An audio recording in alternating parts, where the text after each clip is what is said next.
The words hit me like a slap across the face.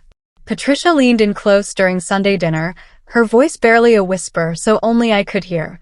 "You'll never be good enough for my son." Her smile never wavered as she pulled back, laughing at something Marcus had just said about work. The rest of the family continued eating, completely unaware of the poison she'd just whispered in my ear. My fork trembled in my hand as I tried to process what had just happened. My heart pounded so loud I was sure everyone could hear it. I looked across the table at Marcus, my husband of 2 years. He was cutting his roast beef, completely oblivious to his mother's cruelty. When our eyes met, I tried to signal that something was wrong. He just smiled and winked at me, then turned back to his conversation with his father. Patricia sat there looking satisfied, like she'd just accomplished something important. She picked up her wine glass and took a sip, her eyes never leaving my face. That's when I knew this wasn't going to be a one-time thing. This was war, and she'd just fired the first shot. That night, I locked myself in our bathroom and finally let the tears fall. My whole body shook as I sobbed into a towel, trying to muffle the sound. When Marcus knocked on the door, I quickly wiped my face and opened it. "Hey, what's wrong?" he asked, seeing my red eyes. I took a deep breath. "Your mom said something really hurtful to me tonight." Marcus sighed and sat on the edge of our bed. "What did she say?" "She told me I'll never be good enough for you." He shrugged like it was no big deal. "That's just how she is, Amy. She's protective of me. She doesn't mean anything by it." My mouth fell open. "She doesn't mean anything by it?" "Marcus, she looked me in the eye and told me I'm not good enough for her son." "Look, I know my mom can be a little intense sometimes, but she'll come around. Just give her time." I stared at my husband in disbelief. The man I loved, the man who promised to protect me, was dismissing my pain like it meant nothing. That night, I lay awake wondering if I'd made a terrible mistake marrying into this family. 2 weeks later, I was at Patricia's house helping her prepare for Marcus's birthday party. I went upstairs to use the bathroom when I heard voices from the kitchen below. The window was open, and sound carried perfectly. "I still can't believe Marcus married that girl," Patricia was saying to her sister Helen. "She's so ordinary. No class, no money, no real job. What does she even bring to the table?" My blood ran cold as I listened. "And have you seen the way she dresses? Like she shops at discount stores." Marcus could have had anyone, that lovely doctor's daughter, or the lawyer from church. Instead, he picks this nobody. Helen laughed. "Well, you know what they say about Marcus. He's always been weak and pathetic when it comes to making decisions. Takes after his father in that way." I gripped the bathroom door handle, hardly believing what I was hearing. Patricia was calling her own son weak and pathetic. "Don't I know it?" Patricia continued. "Sometimes I wonder how I raised such a spineless boy. He can't even see what a mistake he's made." I stood there frozen, my heart racing as Patricia destroyed both me and her son in the same conversation. For days, I wrestled with what I'd heard. Should I tell Marcus that his mother thought he was weak? That she called him pathetic behind his back? Every time I looked at him, I saw a man who had no idea his own mother had so little respect for him. I decided to test the waters gently. "Marcus, do you ever feel like your mom doesn't really approve of your choices?" "What do you mean?" he asked, not looking up from his laptop. "I just wonder if she respects your decisions. Like, about us getting married." Now he looked at me, his expression darkening. "Of course she respects my decisions. She's my mother, Amy. She wants what's best for me. But what if she doesn't think I'm what's best for you?" Marcus slammed his laptop shut. "Why are you always looking for problems? My mom loves me, and she's learning to love you too. You need to stop being so paranoid." His words stung, but something else hurt more. For the first time since we'd been together, I was starting to doubt not just Patricia's opinion of me, but Marcus's ability to see the truth. How could he be so blind to what was happening right in front of him? Patricia's next attack came during Easter dinner at their house. She'd asked me to bring dessert, which I'd spent hours making, a beautiful chocolate cake from scratch. As I carried it to the dining room, Patricia suddenly stepped into my path. "Oh my," she exclaimed as I stumbled, trying not to drop the cake. "Careful, dear." The cake tilted dangerously in my hands, frosting smearing against the side of the carrier. Everyone rushed over to help, and Patricia shook her head sadly. "Poor Amy. she said to the gathered family. She's always been so clumsy. Remember last Christmas when she nearly dropped the turkey? I hadn't nearly dropped anything last Christmas, but the family murmured sympathetically. Marcus put his arm around me, but I could see the embarrassment in his eyes. It's okay, honey, he whispered. We all have accidents. But it wasn't an accident, and I knew it. Patricia had deliberately stepped in my way, then made me look like I was the problem. As I watched her accept praise for helping clean up the mess, I realized she was much more dangerous than I'd thought. She wasn't just mean, she was calculating. That night, I made a decision that would change everything. If Patricia was going to play games, I needed proof of what she was really like. Words weren't enough.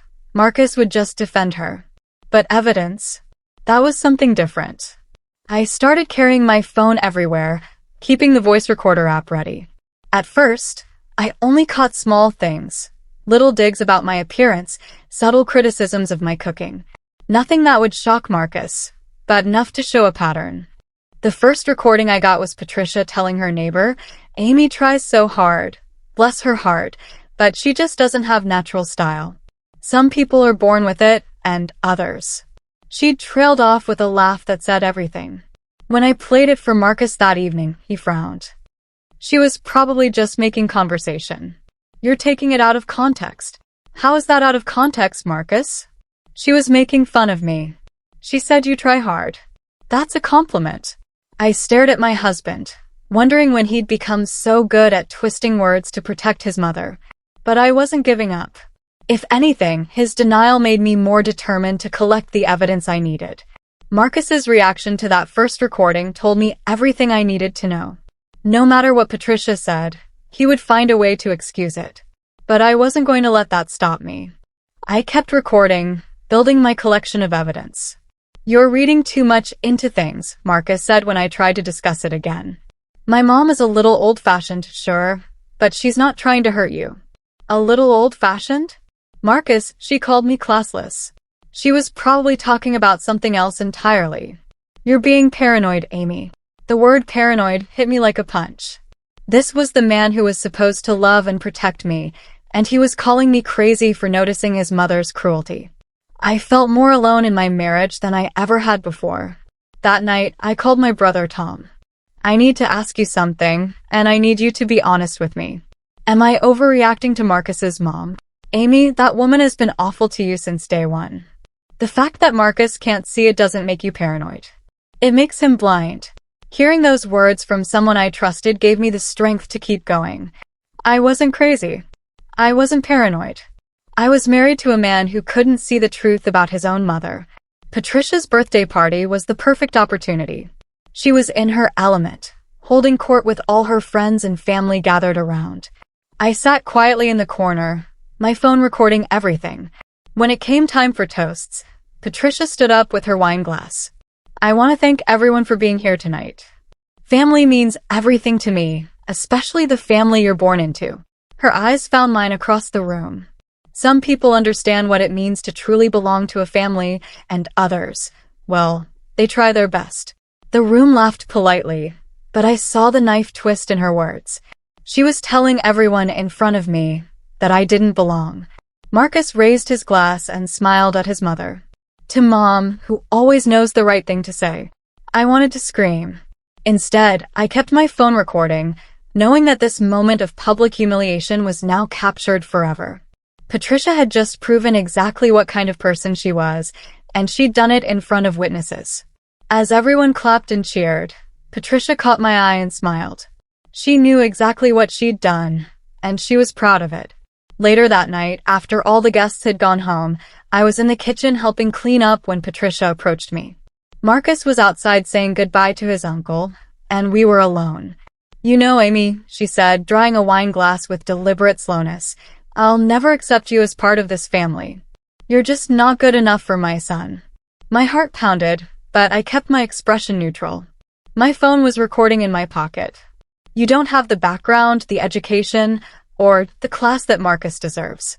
He could have married anyone, but he chose you. It's honestly embarrassing. I gripped the dish towel tighter but said nothing. But you know what's really pathetic? Patricia continued, her voice dropping to a whisper. Marcus is too weak to see it. He's always been like that, dependent, lazy, making terrible decisions. Sometimes I wonder how I raised such a failure of a son. My eyes widened. There it was, the ammunition I'd been waiting for. Patricia had just revealed that she thought her precious son was a failure, and I had it all on tape. She didn't notice my expression change. She was too busy enjoying her moment of cruelty. The next day, I decided to test what I'd learned. Marcus was complaining about work stress, and I saw my opening. You know, sometimes I wonder if your mom really respects the decisions you make, I said carefully. Marcus's face darkened immediately. What is that supposed to mean? I just think maybe she doesn't see you as the capable man I married. Are you insane? Marcus exploded. My mother has always supported me. She's proud of everything I've accomplished. You're just jealous because you don't have that kind of relationship with your own family. His words cut deep, but they also revealed something important. Marcus's entire sense of self-worth was tied up in his mother's approval. He couldn't even consider the possibility that she didn't respect him. I'm not jealous, Marcus. I'm concerned about you. Concerned about what? That my mother loves me? That's not a problem, Amy. The problem is that you can't handle the fact that I have a close relationship with my family. I watched my husband defend the woman who'd called him weak and pathetic just hours before. The irony was heartbreaking. Marcus was fighting for someone who had no respect for him at all. I couldn't carry this burden alone anymore. The next weekend, I drove to Tom's house and told him everything. I even played him some of the recordings. His face grew darker with each clip. Amy, this is abuse. Emotional abuse. And the fact that Marcus won't defend you makes him part of the problem. But what do I do? He won't believe me. You have proof now. You have recordings of her saying these things. Play them for him. I shook my head. I tried playing him one before. He said it was taken out of context. Tom was quiet for a moment. What about the recording where she calls him weak and pathetic? Have you played him that one? No. I'm scared it will destroy him. Amy, keeping this secret isn't protecting him. It's protecting her. She's counting on you to stay quiet so she can keep manipulating both of you. My brother was right. By keeping Patricia's true feelings secret, I was becoming part of her game. It wasn't kindness to Marcus. It was cowardice. But the thought of breaking his heart with the truth terrified me. Still, something had to change. At the next family dinner, something was different. When Patricia made her usual cutting remarks, I didn't react. I didn't flinch or look hurt. I just smiled and continued eating. Your hair looks different today, Amy, she said with fake sweetness. Did you try a new salon? Instead of explaining that I'd done it myself because money was tight, I simply said, "Thank you for noticing, Patricia." She blinked, clearly expecting a different response. Well, it's interesting. I'm glad you think so. The conversation moved on, but I caught Patricia studying me from across the table. She was trying to figure out why her usual tactics weren't working. For the first time in months, I felt like I had some power in the situation. Marcus noticed too. You seem different tonight, he said on the drive home. Different how? I don't know. Calmer, I guess. Like nothing bothered you. I smiled to myself. Patricia had spent so much energy trying to make me react that she'd forgotten I could choose not to. And now she was the one who seemed unsettled. The tables were slowly starting to turn. Over the next few weeks, I built an impressive collection of recordings. Hours of Patricia's voice, captured during family dinners, shopping trips, and casual visits. The evidence was overwhelming, not just of her cruelty toward me, but of her complete lack of respect for her own son. In one recording, she told her sister that Marcus was nothing like his father was at that age. No ambition, no drive. In another, she complained to a neighbor that he was too dependent on women to make his own decisions. But the worst was when she was talking to her friend Carol about Marcus's job. He's barely managing at that company. I keep waiting for them to fire him. Honestly, it's embarrassing to tell people what he does for a living. Each recording was a knife to my heart, not because of what she said about me, but because of how she talked about the man I loved. Marcus had no idea that his biggest supporter was actually his biggest critic. The woman he defended so fiercely thought he was a failure. I organized the recordings on my phone, creating a playlist that told the complete story. Soon, everyone would hear the truth about Patricia. The first crack appeared during a casual family lunch. Marcus was telling a story about a project he'd completed at work when Patricia interrupted. "Well, Marcus, it's a good thing you have me to keep you organized. You'd be nothing without my guidance." She said it with a laugh, but the words hung in the air. Marcus's smile faltered for just a moment. "Mom, I think I can handle my own work projects." "Oh, sweetheart, you know what I mean. You've always needed someone to push you in the right direction." I watched Marcus's face carefully. For the first time, I saw a flicker of doubt cross his features. The seed was planted, even if he didn't realize it yet. "Actually," he said slowly, "I've been pretty successful on my own." Patricia waved her hand dismissively. "Of course you have, dear. With the right support system." The conversation moved on, but I could tell something had shifted. Marcus was quieter for the rest of the meal, and I caught him staring at his mother with a puzzled expression. Maybe, just maybe, he was starting to see what I'd been seeing all along. The breaking point came when Patricia tried to set Marcus up with another woman. She invited us to dinner, and when we arrived, there was a surprise guest, Victoria, the daughter of Patricia's friend from church. "Victoria just moved back to town," Patricia announced. "She's a lawyer now, very successful. I thought it would be nice for you two to catch up." Marcus looked confused. "Mom, Amy's here. We're married." "Oh, I know, dear. But there's nothing wrong with making new friends, is there?" Throughout dinner, Patricia kept steering the conversation toward Victoria's accomplishments, her career, her family background. Every comment was designed to highlight what I lacked. "Victoria went to Harvard Law," Patricia said proudly. "Such an impressive education." "Mom," Marcus said firmly, "what are you doing?" "I'm just making conversation, sweetheart. Is there something wrong with being proud of Victoria's achievements?" But Marcus wasn't stupid. He could see what was happening, even if he didn't want to admit it. When we left that night, he was quiet and thoughtful. "That was weird," he finally said as we drove home. Yes, I agreed. It was. I knew the final confrontation was coming, so I decided to play along with Patricia's games one last time. The next week, I called her and asked if we could have lunch together. "I want to apologize," I told her when we met at her favorite restaurant. "I know I haven't been the daughter-in-law you hoped for." Patricia's eyes lit up with victory. "Oh, Amy, I'm so glad you're finally being honest about this. You're right that I don't come from the same background as Marcus. I know I'm not what you wanted for him." "Well, admitting it is the first step," she said, clearly enjoying every moment. My phone was recording everything from my purse. Let her have her moment of triumph. It would make the fall even harder. "I just hope we can find a way to get along for Marcus's sake," I continued. "Of course, dear. I'm sure we can work something out." But I could see it in her eyes. She had no intention of working anything out. She thought she'd won, that I was surrendering. She had no idea that I was about to destroy her world.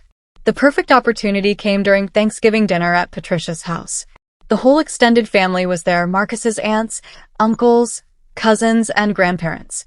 Patricia was in her element, playing the perfect hostess. After dinner, as everyone gathered in the living room, I stood up with my wine glass. "I'd like to say something," I announced. "I want to thank Patricia for always being so honest about her feelings." Patricia beamed, thinking I was about to praise her. In fact, I think everyone should hear just how honest she is. I pulled out my phone and connected it to the Bluetooth speaker on the side table. Patricia's smile faltered. "What are you doing, dear?" "Sharing the truth," I said and pressed play. Patricia's voice filled the room. "She's so ordinary. No class, no money, no real job. What does she even bring to the table?" The room went completely silent. Patricia's face turned white as her own words condemned her. "That's enough," she said, reaching for my phone. "Oh, but there's more," I replied, keeping the device away from her. I played the second recording, the one where Patricia mocked my appearance and called me classless. The family members shifted uncomfortably in their seats, looking between Patricia and me. "This is taken out of context," Patricia protested. "She's trying to make me look bad." "Context?" I asked calmly. "What context makes it okay to say these things about your daughter-in-law?" Marcus was staring at his mother in shock. "Mom, did you really say those things?" "It's edited, Marcus. She's manipulating the recordings. But Helen, Patricia's own sister, shook her head slowly. Patricia, I was there for some of these conversations. That's exactly what you said. Other family members began nodding in agreement. Patricia's mask of innocence was cracking, and everyone could see it. I was concerned about Marcus's happiness, she stammered. Were you? I asked. Let's see what else you had to say about Marcus's happiness. I selected the next recording, the one that would change everything. Patricia's eyes widened as she realized what was coming. Please, she whispered. Don't. But it was too late. I pressed play.